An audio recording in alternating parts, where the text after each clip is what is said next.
Boa noite. Vamos começar esse bate-papo cultural falando dessa coisa gostosa, né? Que é ser brasileiro e ser o dono do samba, né? A gente pode falar isso. E temos o prazer de ter aqui a Sônia Marrache. A Sônia é uma amiga da minha juventude, então a gente é amiga faz tempo. E ela tem feito estudos bastante interessantes. Foi professora, aposentou-se na Unesp de Marília. Agora está aqui num grupo de estudos aqui na Unesp sobre história da educação. As pessoas que se interessarem também podem, né, Sônia, conversar sobre isso e pensar em frequentar esse grupo. E ela tem algumas produções bem bacanas, umas publicações legais. Essa conversa com a Sônia era para ser em novembro, mas a gente quis esperar o lançamento do livro do Vinícius, né, Sônia? E o livro do Vinícius ainda não saiu, né? Do centenário do Vinícius, ela tem um artigo num livro e a gente está esperando. Mas agora, como era carnaval e ela tem esse estudo sobre o samba, eu falei, não podemos deixar passar, né? Então, vamos a ela. A Sônia selecionou uma série de músicas, vai fazer uma conversa também bastante bacana, né? Com essa interação com as músicas também, que falar de samba sem colocar as músicas também fica uma coisa esquisita, né? Então, agradeço a presença de todos. A gente tem trabalhado, se alguém tiver uma coisa muito importante, quiser interromper, não tem problema nenhum. Mas, normalmente, a gente espera só o convidado falar e depois a gente abre para as conversas e poder trocar um pouco de ideias aí sobre o assunto. Tá bom, Soninha? Tá, joia. Pega esse aqui. Oi, boa noite. Obrigada, Tereza. E obrigada a vocês por estarem aqui. Hoje nós vamos falar de um assunto que todo mundo conhece, gosta e tem o que dizer. Então, eu acredito que a gente vai ter um bom bate-papo, né? O samba. Todo mundo é uma coisa assim que a nação gosta, todo mundo gosta, mesmo aquele que gosta mais de rock ou de outro tipo de música, na hora que toca o samba, ele cai no samba, né? Cai na folia, no carnaval e tal, né? Então, é um tema assim que cativa as pessoas, né? E cativa já faz muito tempo. Então, vamos tentar entender hoje como é que o samba chegou a cativar tanta gente, né? Como é que ele ficou essa música que acaba sendo a identidade sonora do país, né? Vamos tentar entender isso hoje. Todo mundo sabe que o samba, quando começou nos batuques dos negros, nas senzalas. Então a gente fala assim, muitas vezes, quando quer se referir à autenticidade do samba, se referindo a esse samba da batucada, dos negros e tudo mais. Bom, mas o samba que a gente ouve, o samba que nós ouvimos no todo dia, será que é esse samba da batucada? Será que a autenticidade que nós queremos nos referir é essa autenticidade? Por exemplo, o conceito de samba do morro, né? Tem esse conceito, todo mundo fala o samba do morro, Paraná. Então, mas o samba vem do morro mesmo, né? Vem do morro, vem da cidade, de onde ele vem, né? O Noel diz que ele vem do coração, né? Não é nem do morro, nem da cidade, né? Tá lá no feitio de oração, né? Ele vem do coração. E eu acho que é por aí mesmo. E mais que isso, além do morro e da cidade, eu acho que vem do morro e da cidade de todo lugar. O samba, ele vem de um encontro das pessoas do morro com as pessoas da cidade, de um encontro do negro com o branco, ou melhor, dos negros com os brancos, com os mulatos, com os índios, com os imigrantes. Então, é um grande encontro que tem a ver com a nossa miscigenação racial, né? O Zé Miguel Wisnik, que é um professor crítico e também músico de São Paulo, que acho que vocês devem conhecer pelos ensaios, né, e pelas músicas também, ele tem um estudo muito interessante, que ele lembrou no estudo dele um texto do Machado de Assis, sabe? Que vocês conhecem, né? Todo mundo leu na escola, chamado Um Homem Célebre. Nesse texto, esse texto serve para ilustrar bem isso que eu estou querendo dizer, do samba ser produto de um encontro, né? E dessa miscigenação. No Homem Célebre, o Machado de Assis descreve a vida de um músico, que é o Pestana. E o Zé Miguel Wisnik lembrou muito precisamente disso. Por quê? Porque toda vez que o Pestana queria ser um homem célebre, ele era pianista, né? Aí ele queria fazer música erudita. Claro, toca piano, né? Então, no século XIX, a moda era a cultura francesa, europeia. Então, claro, para ser um homem célebre, ele precisava compor sonatas, era o que ele queria fazer. Só que quando ele ia compor sonata, saía uma polca, saía um lundu, sei lá o que saía. Saía a música brasileira. Ele nunca conseguia, não é? Então, ficava aquele impasse, ele se sentia mal, mas acontece que os outros gostavam daquilo que ele fazia, né? E ele é que ficava chateado, porque ele só se via como homem célebre se ele conseguisse mudar. Então, assim, toda vez que ele queria fazer uma música erudita, acabava saindo uma música popular. Por isso que o Zé Miguel Wisnik chega à conclusão que a música brasileira é mestiça. A partir desse conto do Machado de Assis, que vale a pena a gente retomar, ele ilustra bem esse caso da mestiçagem brasileira e da mestiçagem da nossa música. A nossa música não é uma música pura, de uma forma ou de outra. Não é? Ela faz uma soma, ela faz um encontro. Não é? E é interessante na história do samba a gente perceber esse tipo de encontro, né? O Hermano Viana, um outro estudioso do samba, eu vou descrever alguns, né, para a gente ir conhecendo. O Wisnik eu conheci quando eu estava fazendo esse livro, Música e Universidade, na cidade de São Paulo. Eu fiz entrevista com 5 músicos e professores, críticos, né? Então, deu para a gente conversar bastante sobre a música brasileira, tanto o samba como a vanguarda paulista. E é interessante a gente entender essas coisas, porque na história, quando a gente vai ver sobre a história do samba, o modo como ele começou, de um lado, os sambistas, aqueles que tinham um violão na mão, muitas vezes eles eram perseguidos pela polícia na década de 1910, 1920. É uma contradição muito grande. Por outro lado, as pessoas das elites política ou da elite política, da elite intelectual, enfim, das diversas camadas da elite, gostavam desses sambistas. Então, são algumas coisas curiosas. Teve um encontro muito simbólico que um outro autor chamado Hermano Viana trabalhou, que é muito interessante.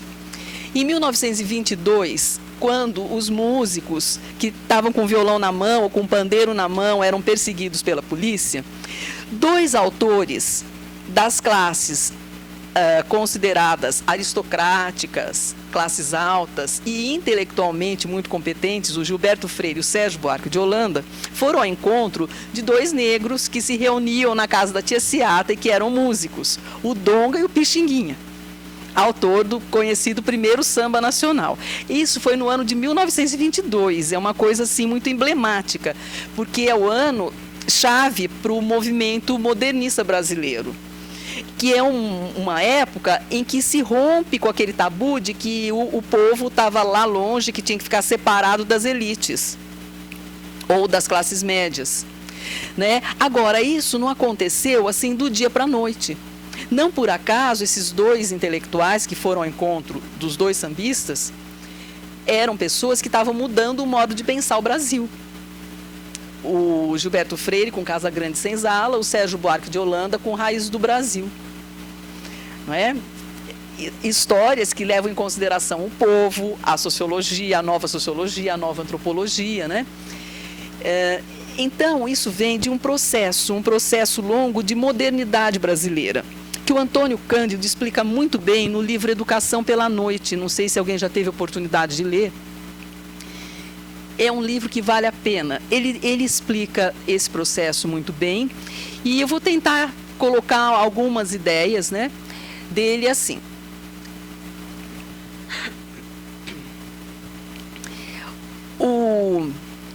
Tudo que aconteceu de novo no Brasil, e o samba foi uma coisa nova, né, faz parte da nossa modernidade, foi após a abolição. Claro que começou antes, nas batucadas, nas reuniões, congadas, enfim.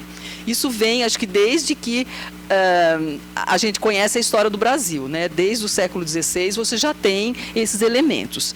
Agora, que o samba passa a ser, né, essa música que a gente curte tanto, tem a ver com a coisa do samba moderno, né? E isso tem a ver com a modernidade brasileira. Que essa modernidade tem a ver com muitas mudanças na sociedade. Quais são? Abolição da escravatura, imigração, industrialização, transformação de uma sociedade agrária escravocrata em sociedade urbana industrial, ascensão das classes médias, aquela pirâmide social que caracterizava a nossa estrutura social vai mudando aos poucos e vai se transformando num losango. Em vez de ter uma pirâmide bem, assim, o topo bem pequenininho e a base bem grande de escravos, passa a ter uma classe média que alarga a metade, né? Por isso o formato de losango. Muda a estrutura social, muda a composição étnica, social, cultural do Brasil.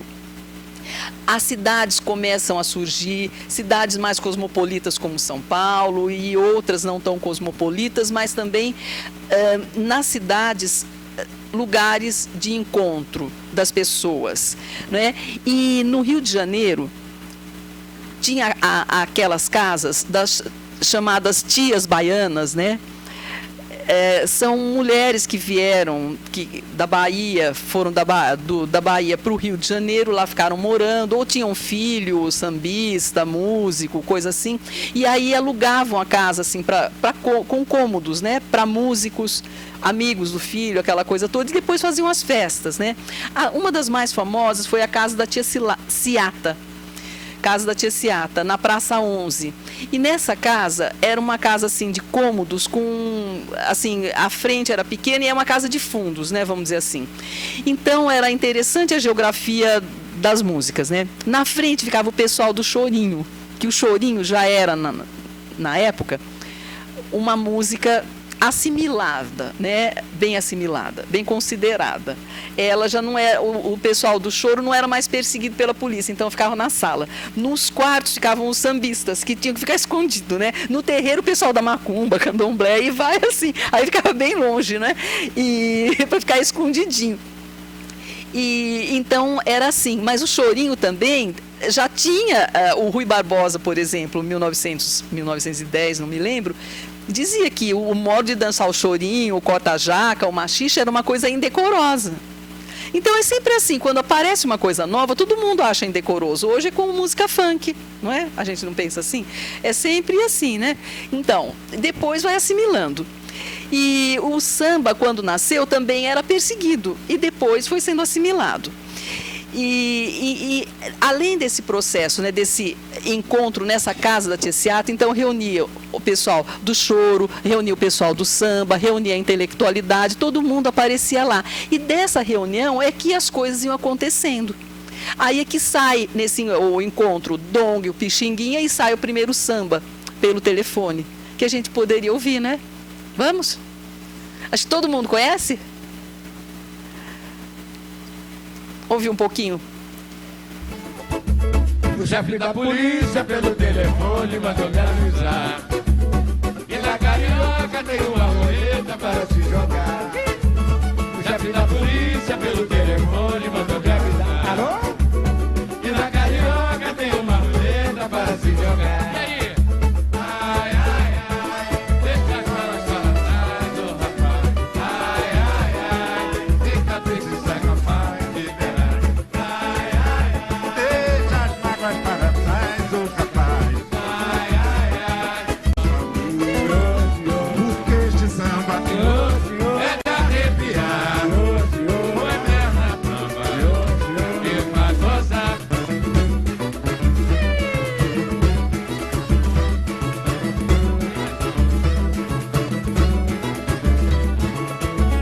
Chefe da polícia pelo telefone mandou avisar que na Carioca tem uma roleta para se jogar. Chefe da polícia pelo telefone mandou avisar. Então, quer dizer, esse é o nosso primeiro samba, né? gravado e tal. Esse samba ficou no gosto da gente, caiu no nosso gosto e está até hoje. Tanto que o Gilberto Gil, há pouco tempo, dialogou com esse samba fazendo uma música sobre a internet. Vocês conhecem também, não conhecem? Não? Vamos ouvir um pouquinho?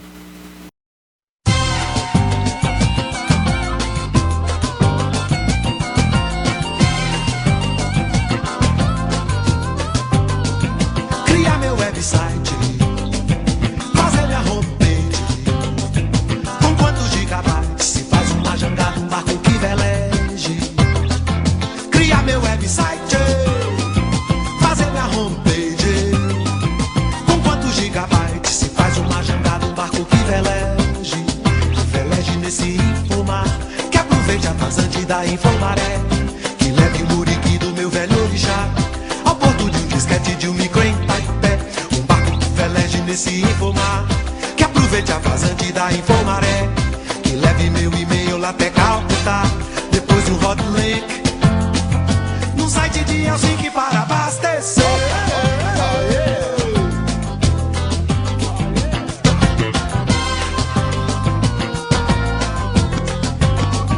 Eu quero entrar na rede, promover um debate, juntar via internet um grupo de dietes de Connecticut. Eu quero estar na rede, promover um debate, juntar via internet um grupo de dietes de Connecticut. De Connecticut acessar o chefe Camargo, milícia de Milão. Um hacker mafioso acaba de soltar um vírus pra atacar programas no Japão. Eu quero entrar na rede pra contactar os lares do Nepal, os bares do Gabão. Que o chefe da polícia carioca avisa pelo celular que lá na Praça 11 tem um videopoker para se jogar.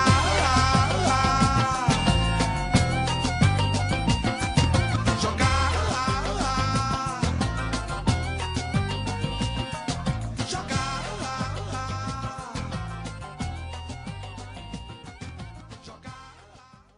Então, vocês viram, gente, que diálogo interessante, né? Ele quer fazer o debate na internet, entrar na rede, fazer site e tudo mais, e depois o refrão, né? Remete à música do Donga e do Pixinguinha, né? Agora com o avanço da internet e do celular, mas a música continua. Quer dizer, um gosto foi formado. Como se formou esse gosto por esse tipo de música, por esse tipo de samba? Também o Antônio Cândido explica para a gente, nesse mesmo livro que eu citei para vocês dele, A Educação pela Noite, e que ele diz o seguinte: nas décadas de 20, 30, 40, houve o que ele chama de um processo de generalização, que começou nas camadas populares e atingiu as camadas média e alta. O samba, que era praticamente confinado ao morro e ao subúrbio, conquistou o país inteiro, virou o pão nosso de cada dia do consumo cultural. Então, enquanto nos anos 20, um mestre como o senhor tinha atuação restrita, né, basta ouvir um pouco as músicas do senhor, né, uma coisa assim, popular mesmo, né, ele fala do galo, das galinhas, aquela coisa assim, né, que o pessoal fala assim, é assim, ralé, né, na época, né, mas as pessoas assim ficavam gostando dele também, mas só que não atingia a classe média, aquele tipo de música, né, ficava uma coisa assim muito mais restrita aos grupos, né. Se você encontrar alguma música dele, tem como encontrar na internet agora? É ou não? Se não tiver, não tem problema, fica para uma outra oportunidade. Não tem problema. Mas assim, é uma coisa totalmente diferente desse nosso gosto de classe média, que tem mais a ver com aquela coisa assim do malandro, de lenço no pescoço, navalha no bolso, que o Wilson Batista trabalhava, né? E quando eu falo assim, aquelas coisas assim, popularesco, ralé, tal, não é sem preconceito daquilo, mas não tem aquela coisa que a classe média gosta, que é aquele verniz. Essa generalização foi obtida pela música do Noel Rosa, Ismael Silva, Almirante, Lamartine Babo, João da Baiana, Nássara, João de Barro e muitos outros que ganharam na escala nacional. E daí, na era Vargas, né, o samba conquistou as pessoas, né? Conquistou as pessoas de todas as regiões do país. E em 30 passou a definir a nossa identidade. Mas o que é interessante é que esses compositores, principalmente o Noel Rosa, de todos eles, foi aquele que contribuiu para formar esse gosto de classe média, do samba, que cativa todo mundo, vem da classe popular, da média, da alta, todo mundo gosta. Né? Não tem aquela coisa, não é restrito a uma camada, como o senhor ficou mais restrito, o Noel já não. Então ele foi responsável por essa criação do gosto. Vamos pensar um pouco naquela célebre polêmica que aconteceu entre ele e o Wilson Batista, que é um sambista muito importante, tão importante quanto o senhor, mas só que ficaram restritos. Como que o Wilson Batista pensava a figura do sambista? Né? Tem uma música aí que acho que é Lenço no Pescoço, né, do Wilson Batista.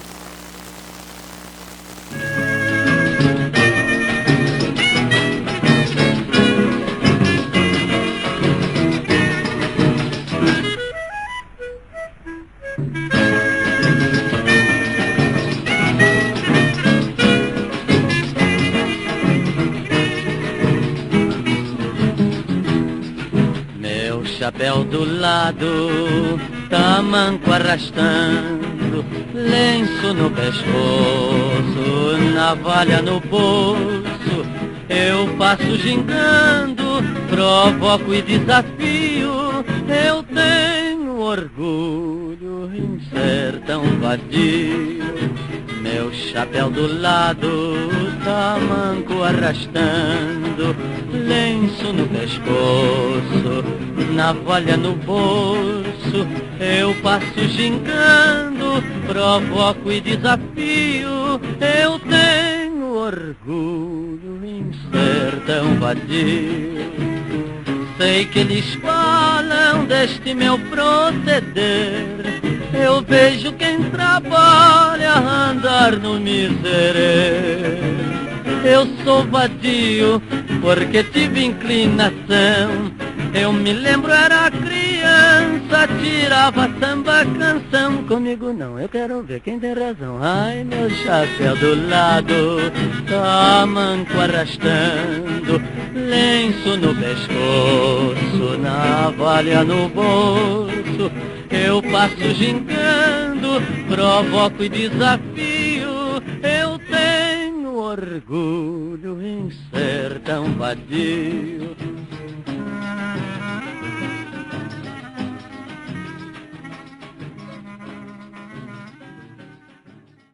Então, quem que vai defender esse ócio, esse orgulho de ser vadio, andar de navalha no bolso? Não dá, né? Então, quer dizer, não cai no gosto popular, né? Quem é, então, essa figura? Vamos tentar entender, antes da gente chegar no Noel, nesse que cativou a gente, vamos tentar entender essa figura que o Wilson Batista faz, desse malandro. Também aqui é o Zé Miguel Wisnik que nos ajuda a entender. Ele fez um artigo sobre música e política, e quando eu fiz a entrevista com ele para esse livro aqui, a gente retomou o tema e para tentar explicar essa figura do malandro, que é muito importante. Ela aparece em muitos sambistas. No Senhor ela aparece, que é bem essa coisa assim, como o Wilson Batista, escrachado, esse orgulho de ser vadio, com a navalha no bolso, né? Então, vamos tentar entender isso. No começo do século XX, em São Paulo, haviam as greves operárias, os sindicatos, o movimento dos operários anarquistas, ou libertários, como eram chamados. Havia um movimento das classes trabalhadoras, né? Porque tinha acabado a escravidão recentemente e muitas vezes as camadas de trabalhadores ainda eram tratadas assim, sem hora de descanso, sem direitos sociais, direitos trabalhistas. Então tinha muita greve, né? A greve de 1917 ficou famosa no Brasil inteiro. E o Wisnik, ele faz uma associação interessante. Ele diz, enquanto em São Paulo tinha greve operária, o Rio fazia samba. E quem era o sambista? Eram esses... os sambistas eram pessoas que vinham recentemente da escravidão ou eram filhos de escravos, tal, e tinham aquela coisa assim de de não querer entrar nesse universo do trabalho para se proteger daquilo que supostamente aconteceria com ele devido à memória da escravidão, a memória recente, né? Eu vou ler aqui as palavras dele, que são interessantes, né? Nas décadas de 20 e 30, né, se percebe, né, por trás das aparências e das ironias e paródias, o trabalhador assalariado defendendo-se da superexploração do trabalho no período pós-abolição. Né? Então, quer dizer, tinha muita superexploração porque ainda o patrão confundia o trabalhador livre com o escravo, não sabia muito bem como tratar, né? E o trabalhador procurava se defender disso.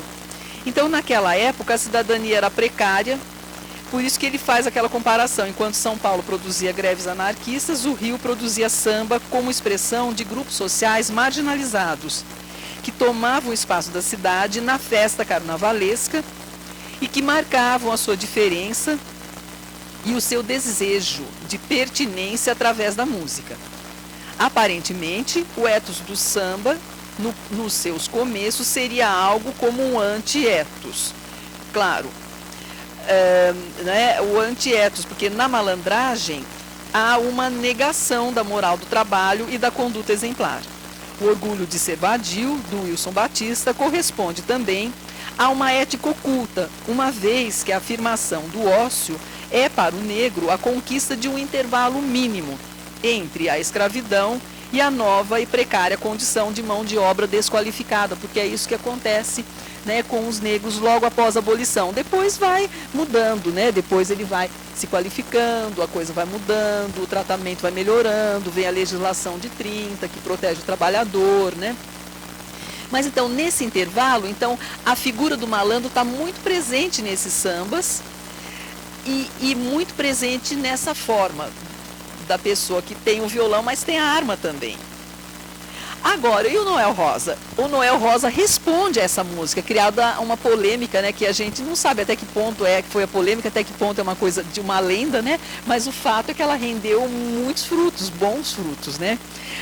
O Noel responde mostrando que o sambista não tem nada com navalha no bolso. Ele diz não, o sambista é o rapaz folgado. E aconselha o Wilson Batista a comprar um lápis, um papel e substituir a navalha pelo lápis e o papel para ele escrever as músicas dele. E depois, em Feitiço da Vila, ele mantém a coisa, né, do rapaz folgado, que é muito interessante, né, o sambista, e mostra que a vila não tem ladrão. E, bom, e faz uma música linda, uma letra maravilhosa e, bom, conquista todo mundo. Vamos ouvir o Feitiço da Vila? Tem várias músicas do Noel respondendo a isso, tá? O malandro é só o rapaz folgado, sem arma nenhuma. Ele tem lápis, ele tem papel, ele tem violão. Né? Isso é uma coisa interessante.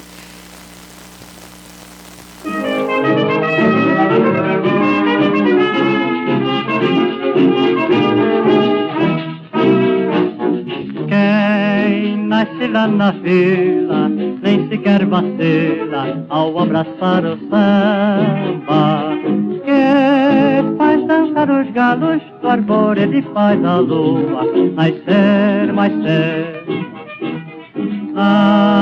Em Vila Isabel, quem é bacharel não tem medo de bamba.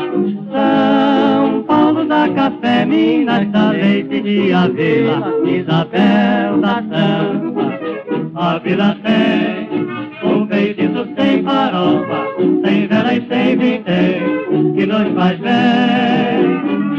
Pelo nome de princesa transformou o samba no feitiço decente que tem da gente. O sol na vila é triste, samba não assiste, porque a gente implora.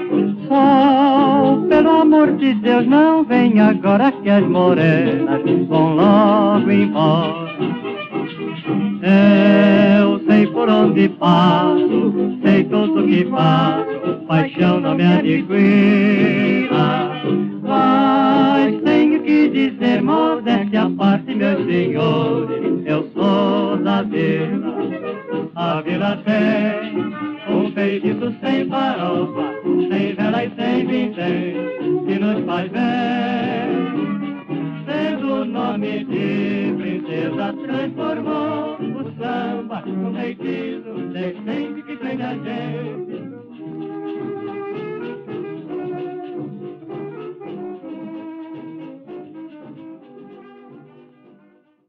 É isso que o Noel fez, transformou o samba num feitiço decente que prende a gente, né? O que ele disse que a vila faz foi o trabalho dele, né? Então ele tirou a navalha do bolso do malandro, né? Disse, não, é o rapaz folgado, é o rapaz com lápis, papel, violão. O Noel chegou a fazer medicina, né? Começar a medicina, depois trocou a medicina pela música, né? Levava o violão na faculdade, compunha, largou, acho que no primeiro ano, e passou a compor.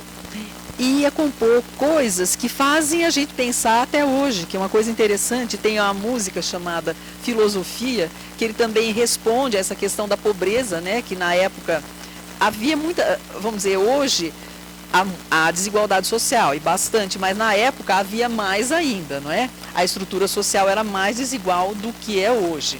Então, com Filosofia, ele também responde a essa questão da desigualdade, fala do samba.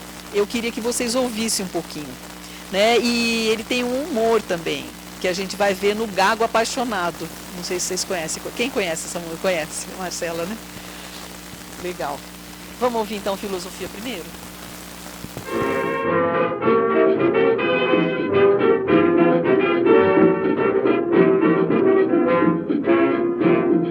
O mundo me condena e ninguém tem pena, falando sempre mal do meu nome, deixando de saber se eu vou morrer de sede ou se eu vou morrer de fome.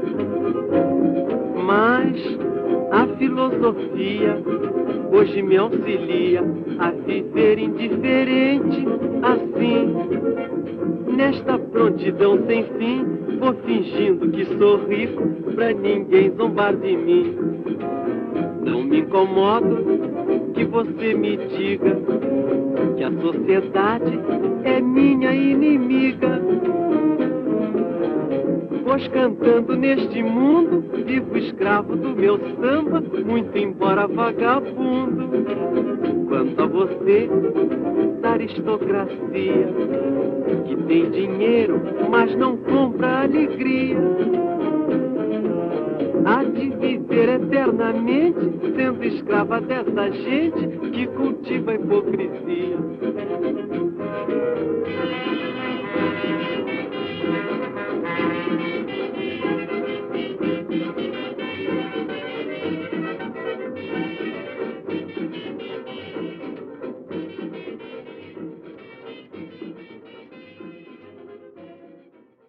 Então vocês viram, o mundo me condena e ninguém tem pena, falando sempre mal do meu nome, deixando de saber se eu vou morrer de sede ou se eu vou morrer de fome. Quer dizer, o sambista na época não tem nada a ver com o sambista de hoje. Hoje o sambista, o artista popular, cantor, compositor, tem o rei na barriga, faz parte da elite brasileira, né? A elite artística, né? É uma elite sem poder, mas é uma elite muito importante, que acaba tendo um poder de influência, né? Não faz parte da elite política, mas tem um poder de influência muito grande, hoje faz parte das celebridades. Nem sempre foi assim. No início do século XX, o sambista era mal visto, né? Era perseguido pela polícia, para vocês terem uma ideia, né? Bem no comecinho do século, década de 10, 20, a partir de 30 as coisas mudam. Nos romances do Lima Barreto, isso, romances, contos do Lima Barreto, isso está bem claro, assim, né? O piano era o instrumento que era o instrumento reconhecidamente muito bom na época, muito bem considerado nas casas de boa. Então as moças aprendiam a tocar piano, que era uma coisa de bom tom, né, da moda assim aristocrática e tudo mais. Mas o violão, o pandeiro, poxa, isso aí não, né? Aí não podia. Então, quer dizer, o sambista é uma figura marginalizada, é isso que a gente precisa entender. E por isso que em Filosofia ele coloca a situação assim, né? Mas ele tem a alegria, ele faz o samba, né? Então, o cara que é da aristocracia não consegue comprar isso, não é? E fazendo samba ele consegue, ele vai conseguir viver bem fingindo que é rico, né? É um pouco aquele poema do Fernando Pessoa, né? Que diz que o poeta é um fingidor, finge tão completamente que acredita que é dor a dor que devera sente, né? É um pouco isso, né? Então ele vai fingindo que é rico e vai, né? E acaba ficando, né? Quer dizer, hoje mudou completamente a situação do artista popular. Mas o Noel, ele é importante por causa dessa criação de um gosto musical que tem a ver com a forma de canção.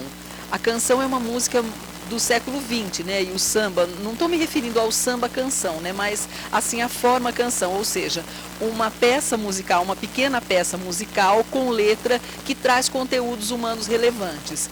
É aquela coisa, a poesia do homem contemporâneo, eu acho que está na música, na nossa música popular.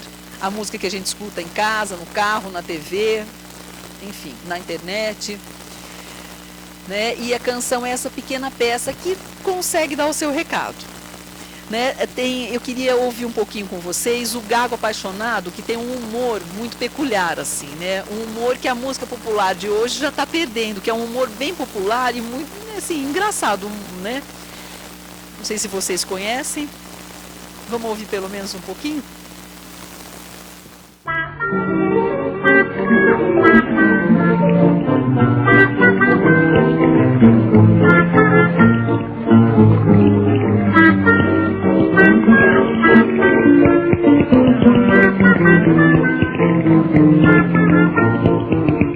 Mulher, em mim se fizeste um estrago. Eu de nervoso estou ficando gago. Não posso com a crueldade da saudade e de maldade.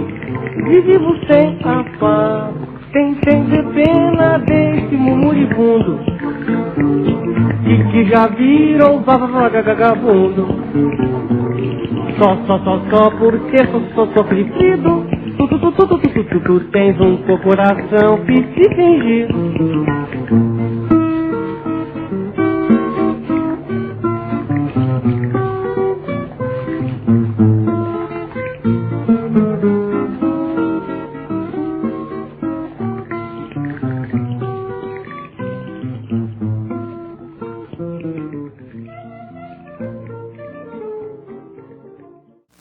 Então vocês estão vendo, né, a brincadeira do Gago Apaixonado, quer dizer, uma coisa assim, ingênua e ao mesmo tempo inteligente, que ele dá o recado à mulher, né, fingida, tal, que está judiando dele.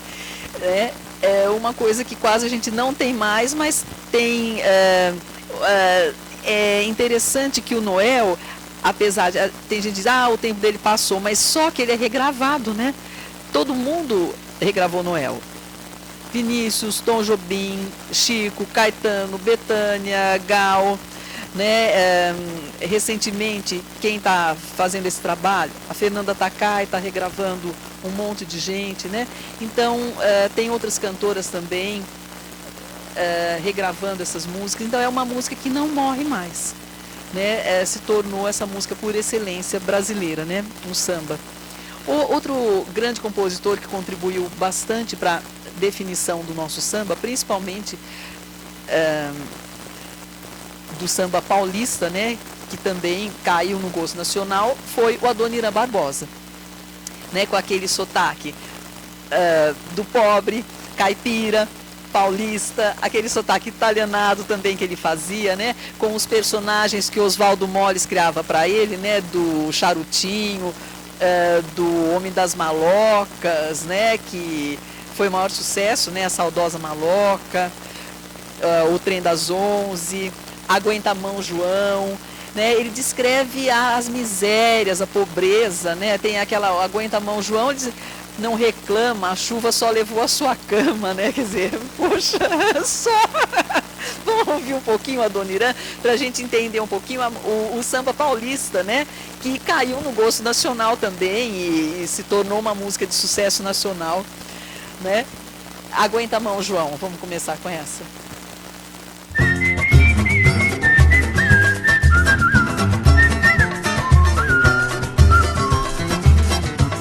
reclama contra o temporal que derrubou seu barracão. Não reclama, aguenta a mão, João. Com o Cibite aconteceu coisa pior. Não reclama, pois a chuva só levou a sua cama. Não reclama, aguenta a mão, João, que amanhã tu levanta um barracão muito melhor. Não reclama contra o temporal que derrubou seu barracão. Não reclama, aguenta a mão, João, Com o Cibite aconteceu coisa pior.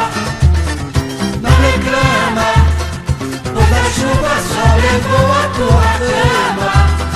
Não reclama, aguenta a mão, João, que amanhã tu levanta um barracão muito melhor. Com Cibite, coitado, não te contei. Tinha muita coisa mais no barracão. A enxurrada levou seus tamancos e um lampião, e um par de meia que era de muita estimação. o Cibite tá que tá dando dó na gente. Anda por aí com a mão atrás e outra na frente. Não reclama contra o temporal. Então, gente, só levou a cama, nada mais, né? Quer dizer, isso é de uma atualidade incrível, né? Cada chuva que cai em São Paulo é um monte de gente que fica sem cama, sem barraco, sem sala. É triste demais, né? É uma coisa que continua, já faz muito tempo, né?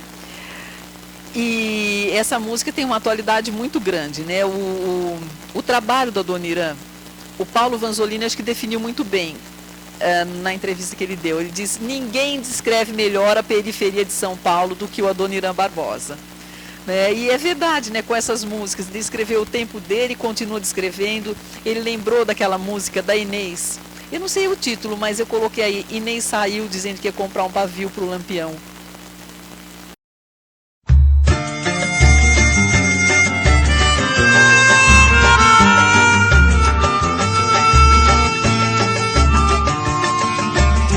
Inês saiu dizendo que ia comprar um pavio pro Lampião.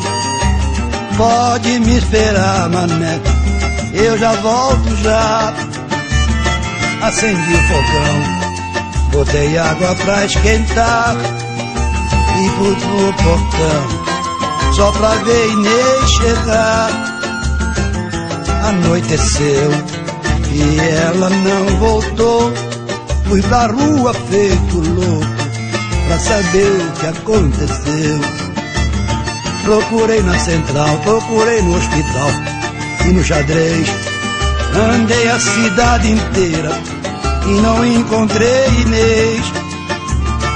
Voltei pra casa, triste demais. O que Inês me fez não se faz. E no chão, bem perto do fogão, encontrei um papel escrito assim: pode apagar o fogo, mané, eu não volto mais. Pode apagar o fogo, mané, eu não volto mais. Inês saiu dizendo que ia comprar um pavio pro Lampião. Pode me esperar, mané, eu já volto. Então, a Adoniran, né, tem coisas geniais, né? Essa descrição da periferia e continua, né, essa figura, né, do cara que ficou sozinho, a Inês foi comprar pavio e foi embora, né? E ele fez coisas assim interessantes, Trem das 11, né? O Paulo Vanzolini diz que ninguém descreve melhor a volta para casa dos boêmios, porque chegava 3 da manhã, não tinha mais, ou era aquele trem ou então ficava lá, não é? E aquilo caiu no gosto nacional, porque não é só em São Paulo que acontece isso, não é? Então o Trem das 11 se tornou também sucesso nacional, com essa dicção do caipira, coitado, pobre. O Adoniran, quando começou a trabalhar, antes dele conseguir fazer a carreira musical, que para ele foi muito difícil, ele chegava a comer uns bolinhos das marmitas que ele entregava, né?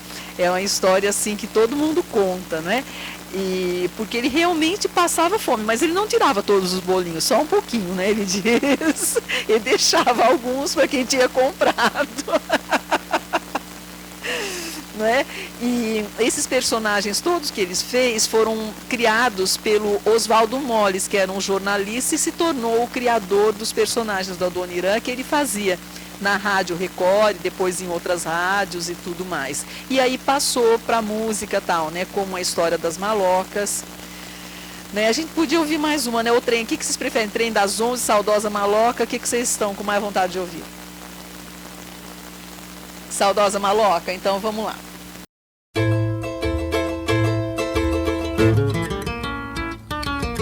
Cas, cas, cas, culante. Cas, cas, cas, cas, culante. Cas, cas, cas, cas, culante. Cas, cas, cas, cas, culante.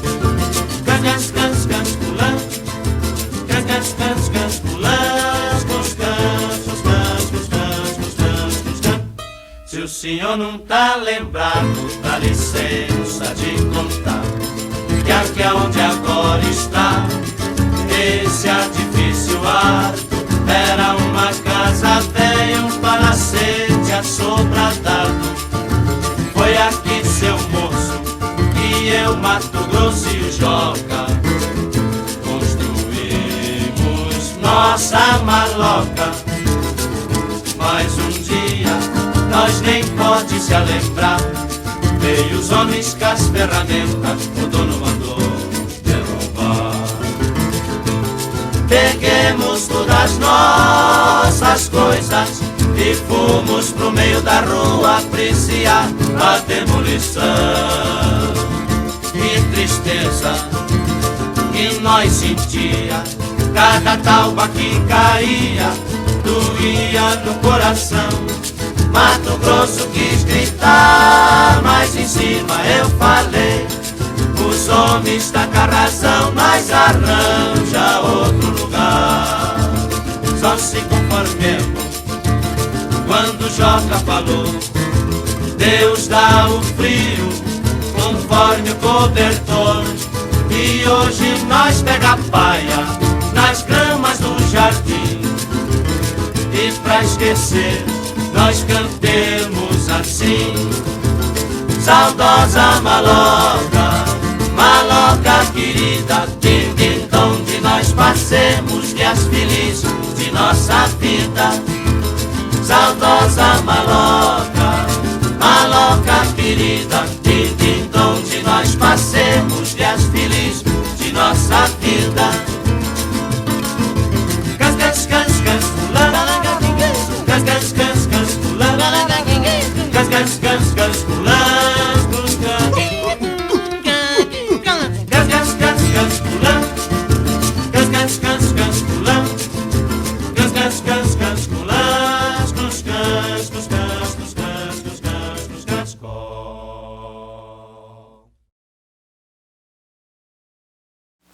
É boa, né, essa música? Gostosa de ouvir, né? Então, o Adoniran, com esse jeitão dele, perguntava para ele assim: e você e o Paulo Vanzolini competem? Ele diz: não. Acontece o seguinte: eu sou pitoresco e ele é erudito. O samba é igual para todos e nós somos amigos, né? Bem com aquele jeito simples dele, né? Sou pitoresco, assim que ele se definia.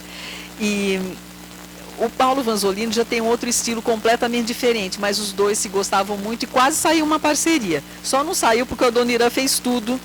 Eu vou contar essa história aqui com as palavras dele. O Vanzolini contando, né?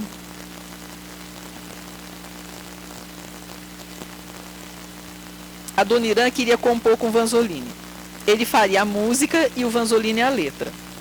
O pano de fundo seria uma favela que havia no Ipiranga, nas imediações do Museu de Zoologia, onde atualmente é bairro, e o Vanzolini trabalhava lá, eles se encontravam lá, né? A ideia do Adoniran: os dois foram ao botequim da favela sem dinheiro para pagar. O dono tomou o cavaquinho da Dona Irã e pendurou na parede, dizendo: quando você pagar, você leva. A Dona Irã pediu dinheiro emprestado à vizinha.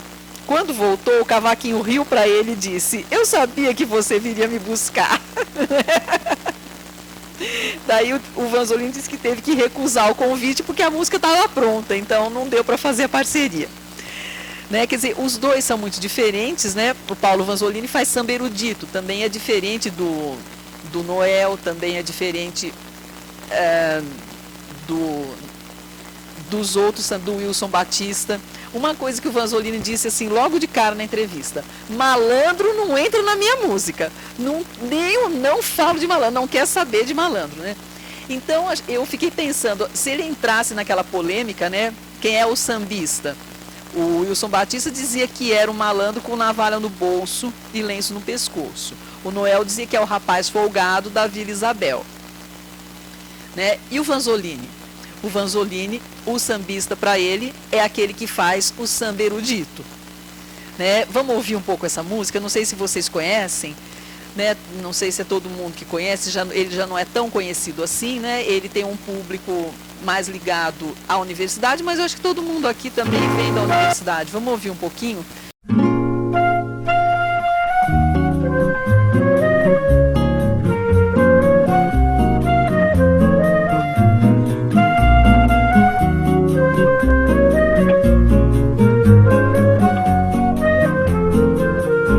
Andei sobre as águas, como São Pedro, como Santos Dumont. Fui aos ares sem medo, fui ao fundo do mar, como o velho Picard.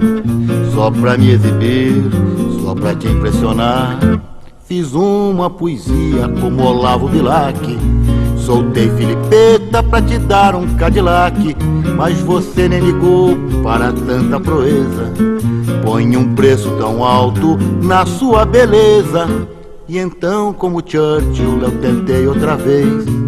Você foi demais pra paciência do inglês. Aí me curvei ante a força dos fatos. Lavei minhas mãos como Pôncio Pilatos. Andei sobre as águas como São Pedro e como Santos Dumont. Fui aos ares sem medo, fui ao fundo do mar, como o velho Picard. Só pra me exibir, só pra te impressionar. Fiz uma poesia como Olavo Bilac. Soltei Filipeta pra lhe dar um Cadillac. Você nem ligou para tanta proeza. Põe um preço tão alto na sua beleza. E então, como Churchill, eu tentei outra vez. Você foi demais pra paciência do inglês. Aí me curvei ante a força dos fatos. Lavei minhas mãos como Pôncio Pilatos.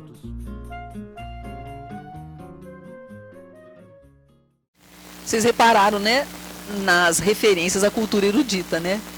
Picard, Bilac, né? É realmente um samba erudito, né? O Vanzolini tem músicas que ele fala de Napoleão, ele tem músicas assim com muito humor, mas sempre usando a referência da cultura erudita. Então, e ele diz claramente: malandro não entra na minha música. E eu vou aqui explicar por quê. Ele diz que era boêmio e trabalhador. Aliás, ele fez a carreira de sambista paralelamente à carreira de professor universitário, gente, o que não é fácil, né? Professor do Museu de Zoologia. Né? Vanzolini considera que boemia não tem nada a ver com malandragem nem com vagabundagem. A boemia está ligada à dignidade e ao trabalho do cientista e compositor. Ele diz: eu era perfeitamente boêmio, bebia, voltava para casa de bonde toda noite às 3 horas da manhã. Aí acordava um pouquinho mais tarde, mas trabalhava muito mais de 8 horas por dia. E trabalhava mesmo, né? Ele nem saía do museu para almoçar, ele comia salgadinho, paçoca, essas coisas assim que não tem nada a ver com comer, era o que ele fazia, ele ficava lá. Né? Ele fez o samba abstrato dele no barzinho do museu. Então, ele tem essa coisa assim, malandro não entra na música dele. Boemia para ele não tem a ver com vagabundagem nem com vadiagem. Então, muda completamente a moral do trabalho que fala na música dele, né? Acho que uma das músicas mais conhecidas dele é A Volta por Cima, expressão essa que foi parar até no dicionário, né? Porque é uma expressão que todo mundo usa a partir da música dele. Acho que a gente podia ouvir só um pouquinho, né? Só pra gente lembrar e depois ouvir essa do Napoleão que eu queria que vocês ouvissem, que é menos conhecida. Volta por cima, Não, não pegou? Ah, tá, não tem importância. Do Napoleão, pegou?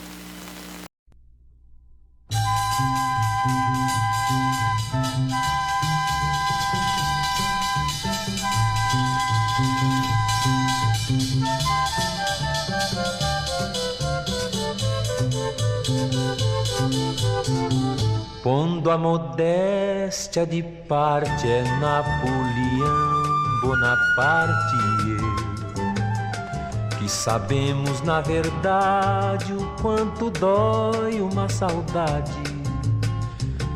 Cada qual de nós pegou o seu, ele em Waterloo e eu num portão até que bem iluminado. Quanta vitória no passado, quanta página na história, que derrota tão inglória. Mas das contas no final, meu pequeno caporal, sou eu quem mereço pena. Tu tiveste Santa Helena, minha santinha morena, Napoleão. Me castiga e me condena com esta separação.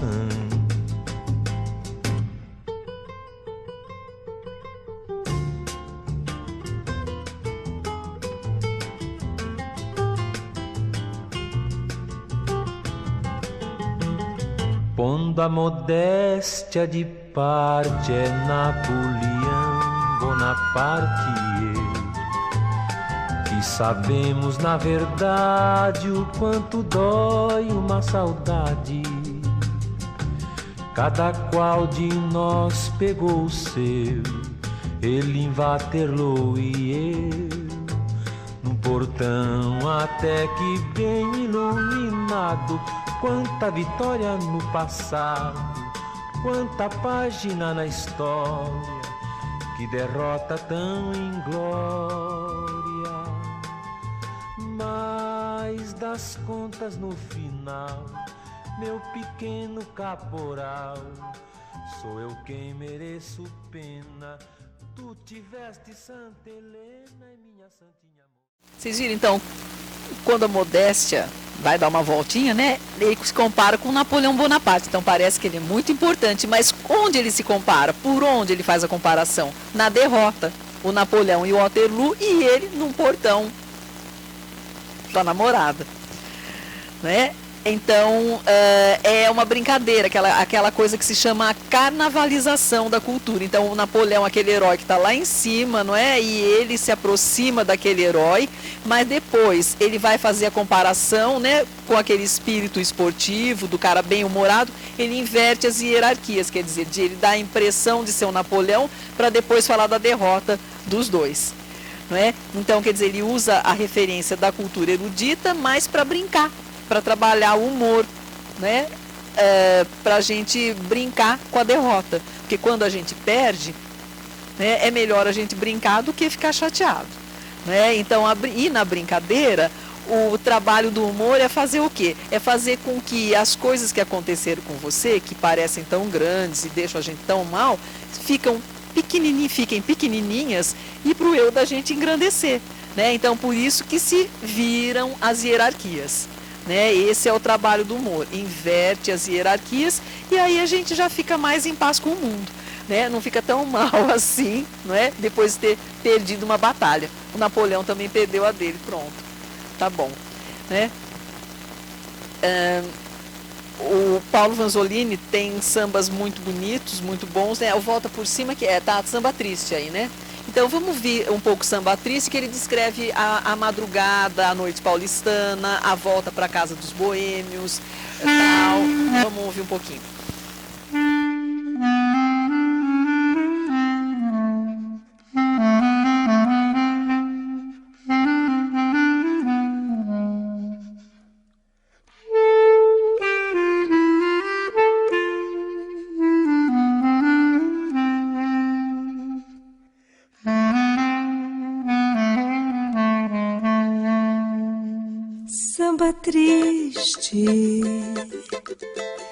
das incertas madrugadas, samba triste, ecos de passos nas calçadas, samba triste, de São Paulo na neblina, na garoa muito fina, nas luzes amortecidas, samba tão triste, samba das almas vencidas, samba triste, das incertas madrugadas, samba triste, ecos de passos nas calçadas, samba triste, de São Paulo na neblina, na garoa muito fina, nas luzes amortecidas, samba tão triste, samba das almas vencidas.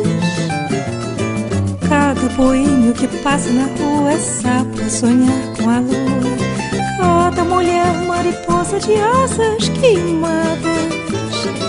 Que desencanto nessas vidas, pela neblina envolvidas, perdidas na madrugada.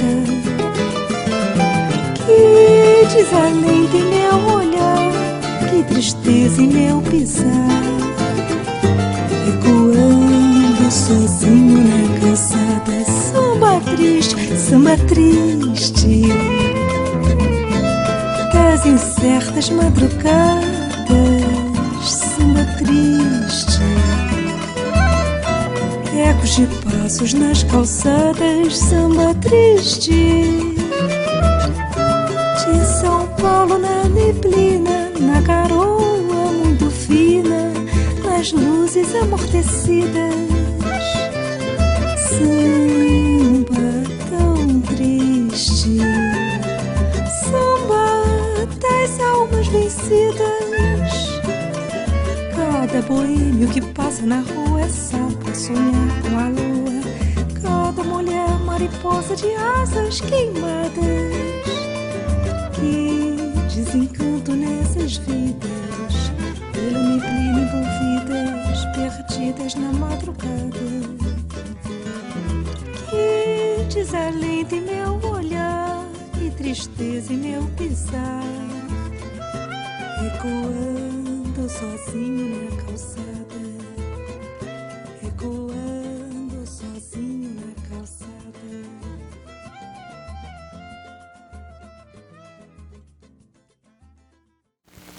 Então é isso aí, né? A noite paulistana, a boemia, a volta para casa, né? Estão muito presentes também na música do Paulo Vanzolini, na descrição da noite paulistana, né? Que começa com Ronda e toda a obra dele, né? O Cravo Branco também.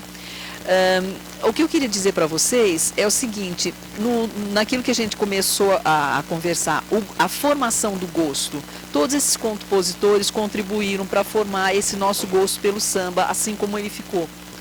O samba que descreve o amor, a dor, a polêmica entre amigos, o samba que descreve a boemia, a noite, a garoa, a volta para casa, a difícil volta para casa, o trem que atrasa ou que não tem mais, enfim.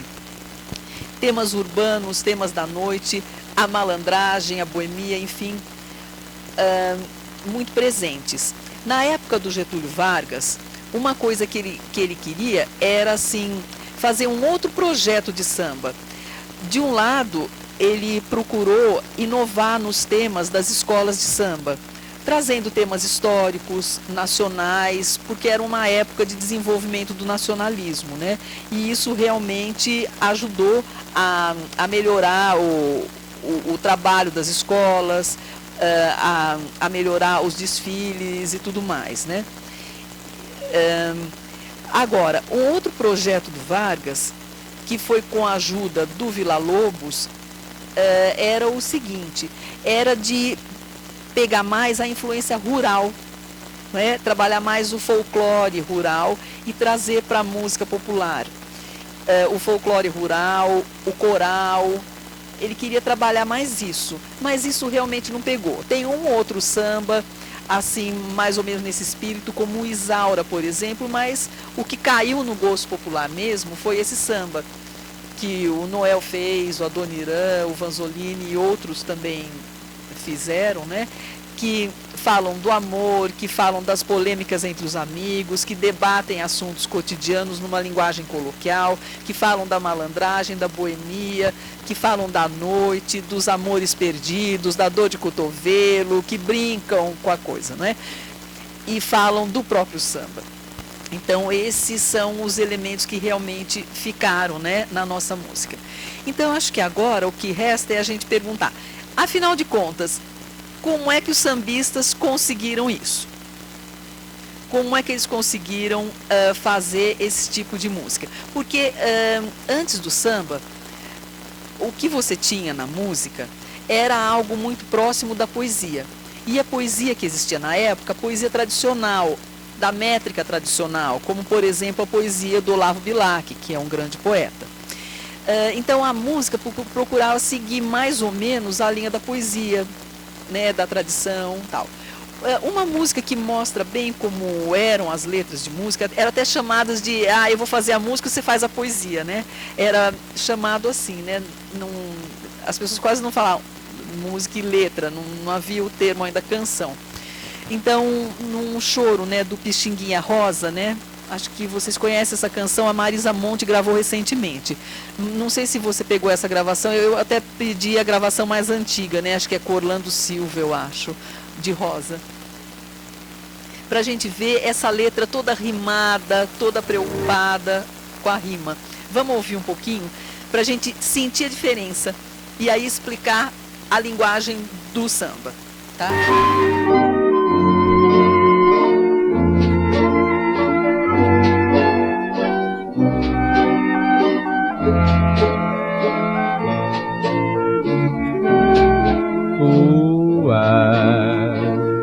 Divina e graciosa, estátua majestosa do amor, por Deus esculturada e formada com ardor, da alma da mais linda flor, de mais ativo olor, que na vida é preferida pelo beija-flor.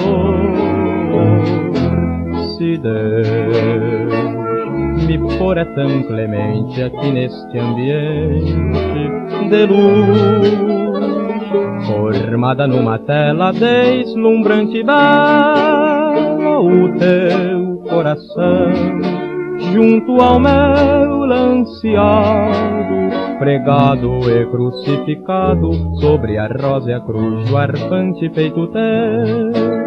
Tu és a forma ideal, estátua magistral, alma perenal do meu primeiro amor, sublime amor. Tu és de Deus a soberana flor. Tu és de Deus a criação, que em todo o coração sepultas o amor. O riso, a fé, a dor em sândalos olentes cheios de sabor, em vozes tão dolente como um sonho em flor.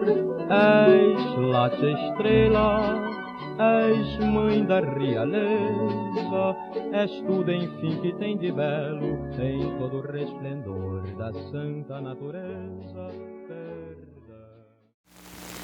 Então, vocês viram? Estátua mágica do meu sublime amor, tal, né? Quer dizer, é uma coisa assim que a mulher tá lá em cima, ela é endeusada.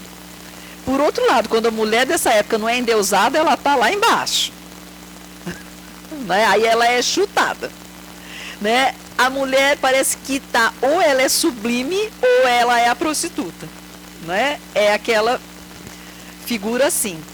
Então, esse tratamento não é a coisa cotidiana. Está muito diferente do cotidiano, né? É um tratamento assim que tem a ver mas com a forma poética da época, com a métrica tradicional, com os ideais tradicionais, e não com a linguagem coloquial, não com o cotidiano. O que os sambistas fizeram foi levar o cotidiano, a fala cotidiana para a música.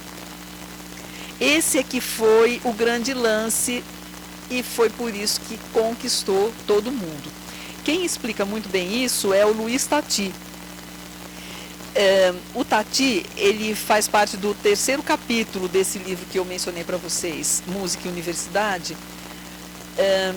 A preocupação do Tati, desde que ele entrou no Grupo Rumo, e desde que ele começou a estudar para ser professor da USP e para fazer as canções dele, sempre foi explicar as razões que ligam o canto e a fala. Por isso ele começou a pesquisar a entoação, o modo como a gente pronuncia as palavras, o modo como a gente entoa as palavras. E no samba ele conseguiu encontrar o modo assim mais natural de como a gente entoa a fala, de como a gente diz as palavras nas canções. Os sambistas conseguiram fazer isso. Ele explica isso em vários trabalhos dele. Nessa entrevista ele explicou, em outros livros, em vários livros. Mas tem um aqui que eu gosto particularmente, que é O Século da Canção. Esse livro é muito interessante e tem uma linguagem muito clara. E eu queria ler um trechinho aqui para vocês. Ele diz: o grande feito, sempre intuitivo dos sambistas, maior do que a estabilização da sonoridade, foi o encontro de um lugar ideal para manobrar o canto na tangente da fala. Ao mesmo tempo que atribuiu independência à melodia, unificando suas partes com dispositivos musicais, conservavam seu lastro entoativo para dar naturalidade à locução da letra. Deste modo, preparavam suas canções para a gravação, mas não deixavam de usá-las como veículo direto de comunicação.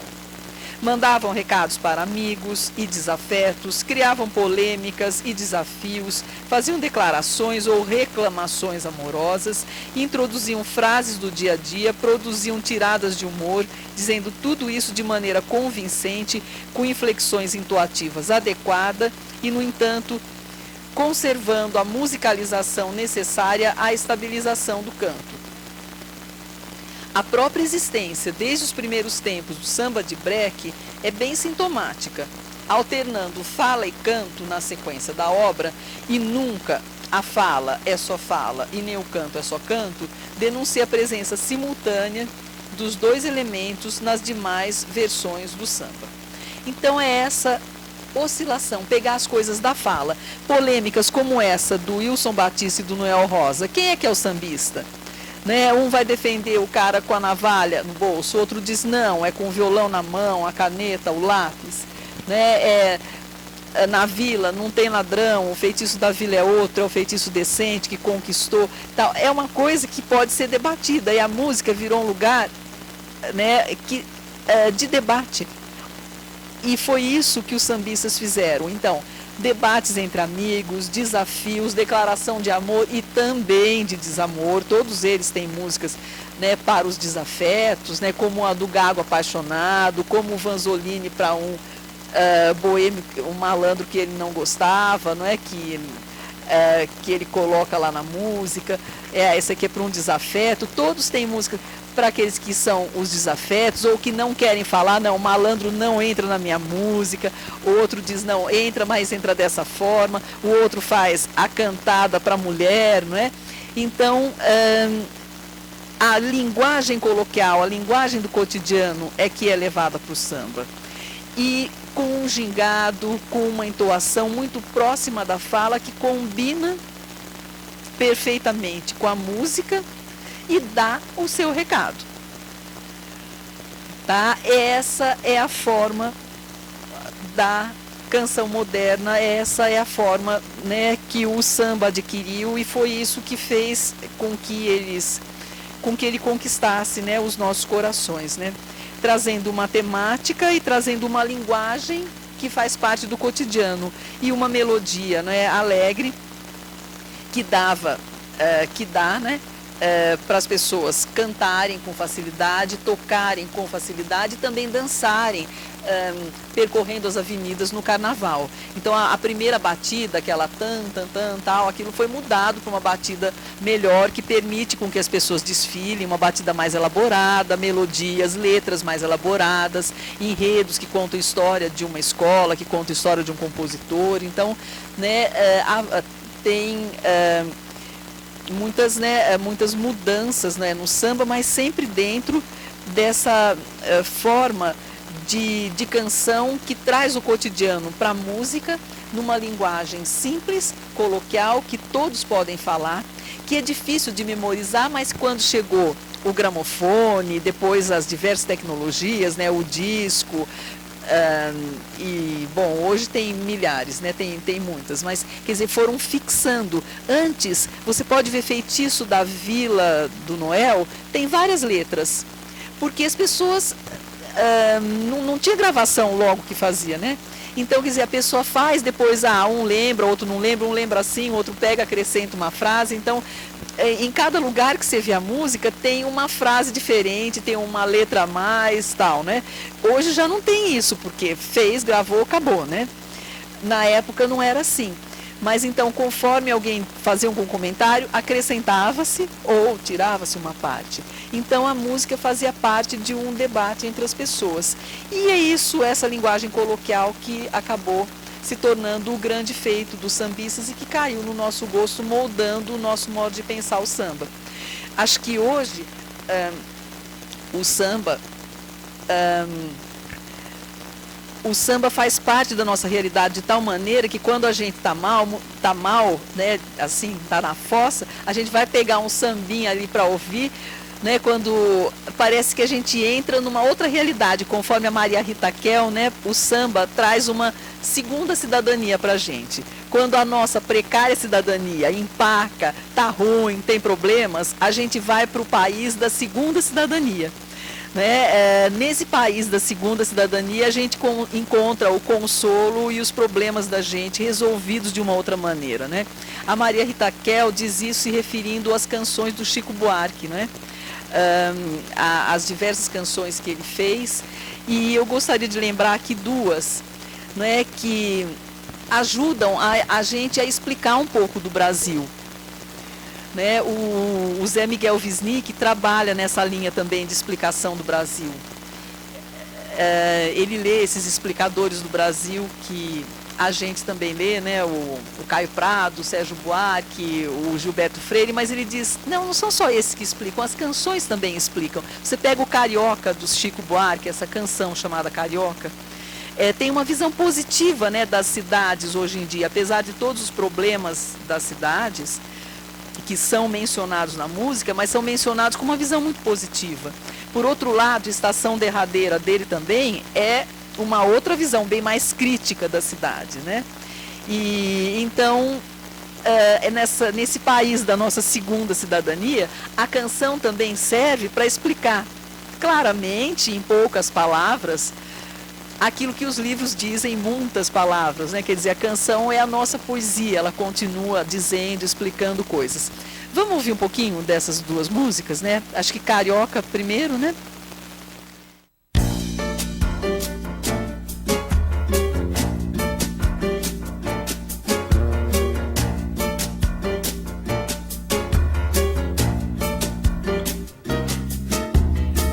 Gostosa, quentinha, tapioca, o pregão abre o dia. Hoje tem baile funk, tem samba no Flamengo, reverendo num palanque lendo o Apocalipse. O homem da Gávea criou asas, vadia, gaivota, sobrevoa a tardinha e a neblina da ganja. O povaréu sonâmbulo, ambulando que nem muamba nas ondas do mar. Cidade maravilhosa, és minha, o poente na espinha das tuas montanhas, quase arromba a retina de quem vê de noite, menina.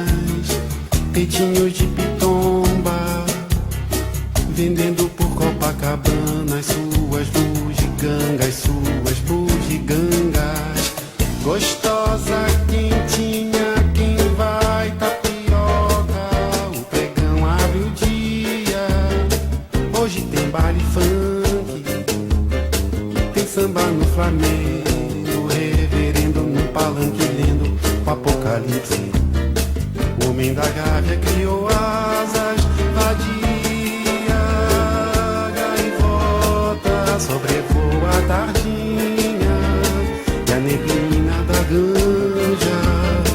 O povoário sonâmbulo, ambulando que nem muamba nas ondas do mar. Cidade maravilhosa, és minha, o poente na espinha das tuas montanhas, quase arromba a retina de quem vê de noite, meninas, peitinhos de pitomba, vendendo por Copacabana as suas bugigangas, gostosa, quentinha.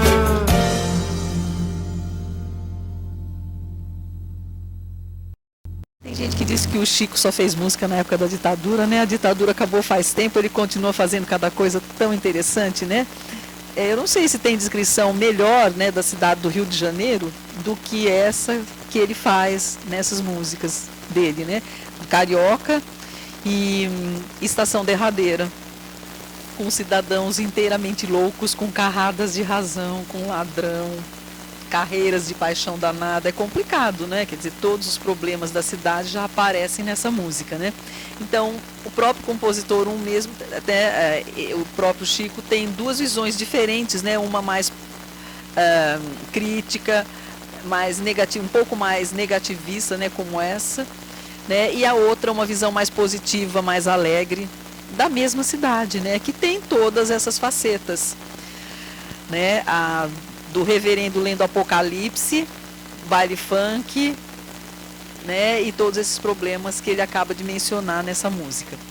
Então, quer dizer, a música popular acaba também ajudando a gente a entender um pouco esse país, a diversidade dele, as desigualdades, os problemas, os desejos das pessoas, enfim, tudo mais. Acho que uma outra coisa interessante, só para a gente concluir o nosso tema, né?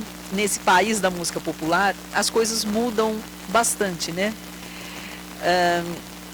Sambas e choros que foram feitos para cavaquinho, pandeiro e violão, hoje são tocados com guitarra elétrica, baixo e bateria.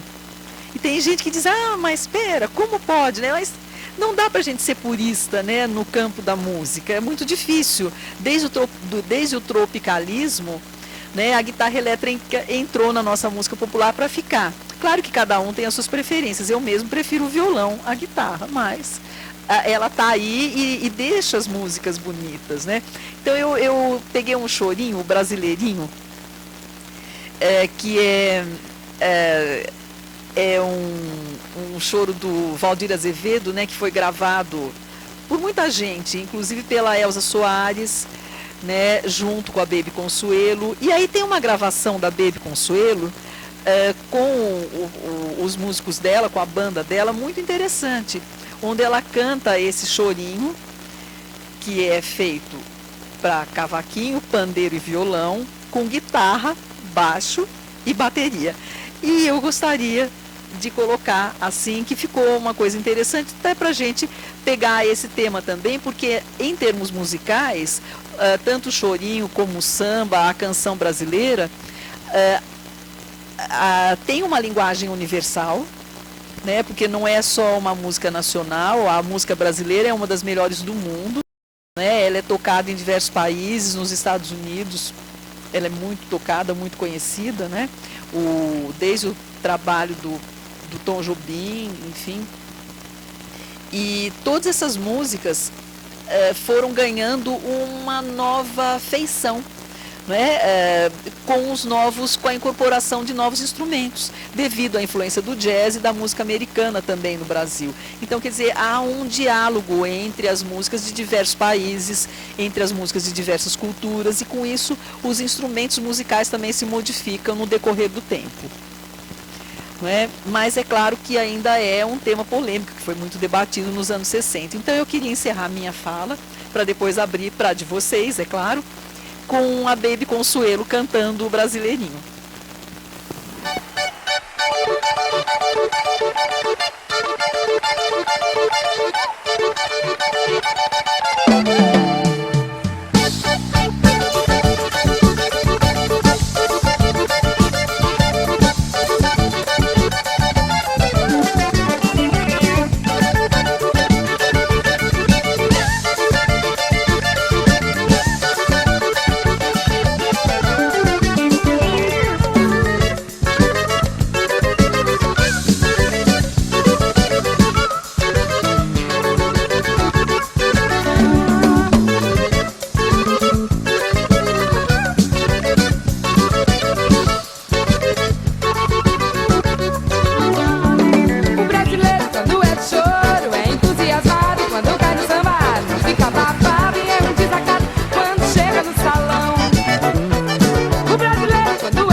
brasileiro faz sentir ainda mais de cavaquinho com um pandeiro e um violão na marcação. Não há quem possa resistir quando o chorinho brasileiro faz sentir ainda mais de cavaquinho com um pandeiro e um violão na marcação. Brasileirinho chegou a todos, encantou, fez todo mundo dançar a noite inteira no terreiro até o sol raiar. E quando o baile terminou, a turma não se conformou. Brasileirinho abafou. Até o velho que já estava encostado nesse dia se acabou. Para falar a verdade, estava conversando com alguém de respeito e ao ouvir o grande choro eu dei logo um jeito. Deixei o camarada falando sozinho.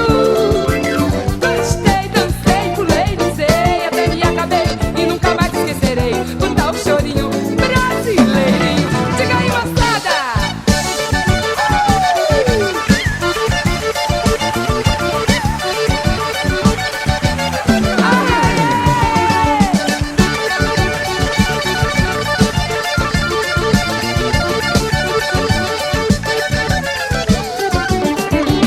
Não há quem possa resistir quando o chorinho brasileiro faz sentir ainda mais de cavaquinho com um pandeiro e um violão na marcação, violão na marcação.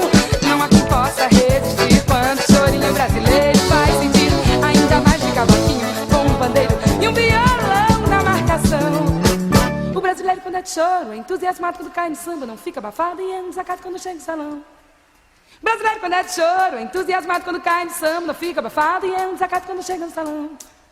Não há quem possa resistir quando o chorinho brasileiro faz sentir ainda mais de guitarra, bateria e um baixão na marcação. Não há quem possa resistir quando o chorinho brasileiro faz sentir ainda mais de guitarra, bateria e um baixão na marcação. Essa não!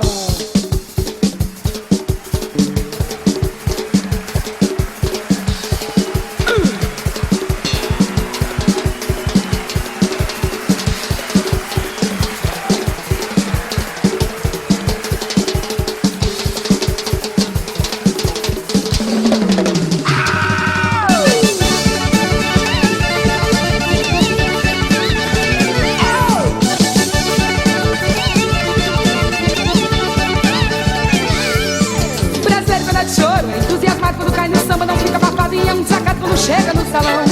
Brasileiro quando é de choro, entusiasmado quando cai no samba, não fica abafado e é um desacato quando chega no salão.